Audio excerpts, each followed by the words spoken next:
महाराष्ट्र, झारखंड और यूपी के 9 सीटों पर चुनाव के नतीजे हैं, उन नतीजों को लेकर क्या कहेंगे? देखिए, उत्तर प्रदेश का जहां तक सवाल है, वो बहुत पहले से ऐसा आभास हो रहा था। जिस तरह से चुनाव को और चुनाव आयोग की मिली भगत से यहाँ के प्रशासन और सरकार के लोगों ने पुलिस फोर्स के सहारे बहुत से दृश्य दिखाए गए जो आज तक ऐसे कभी नहीं देखा गया कि पिस्तौल निकाल के दरोगा मतदाताओं को दौड़ाता फिरे, और ऐसा हुआ।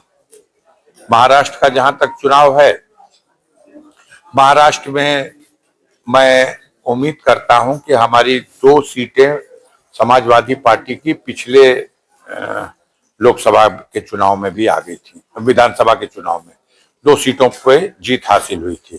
हमें उम्मीद है कि एक भिवंडी की जो पूर्वी सीट है वो, और एक गोवंडी की सीट जो है, जहां हमारे प्रदेश अध्यक्ष अबू कासिम आजमी साहब चुनाव लड़ रहे थे, ये दोनों सीटें हम लोग जीतने की स्थिति में है।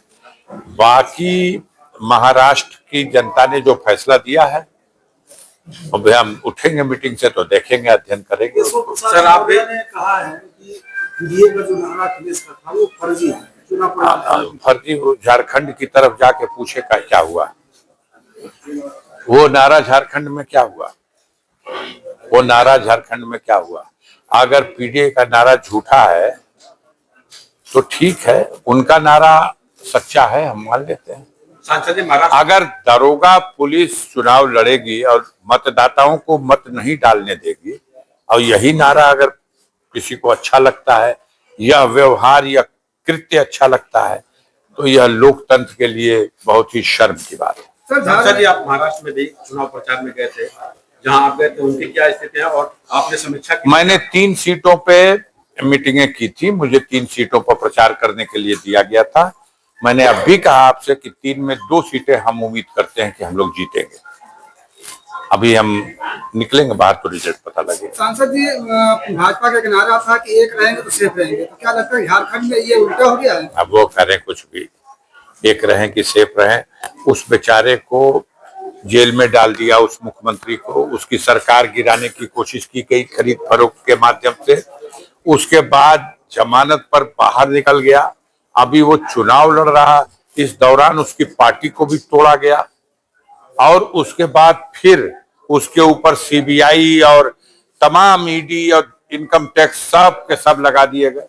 लेकिन जनता उसके साथ खड़ी हो गई, जनता उस इंसान के साथ खड़ी हो गई कि इस गरीब के ऊपर अत्याचार हो रहा है, और भारतीय जनता पार्टी को सबक लेना चाहिए। सर, जिस तरीके से परिणाम आया, क्या लगता है उत्तर प्रदेश का यह परिणाम आगे के लिए अच्छा संकेत है, 2027 के लिए अच्छा संकेत है।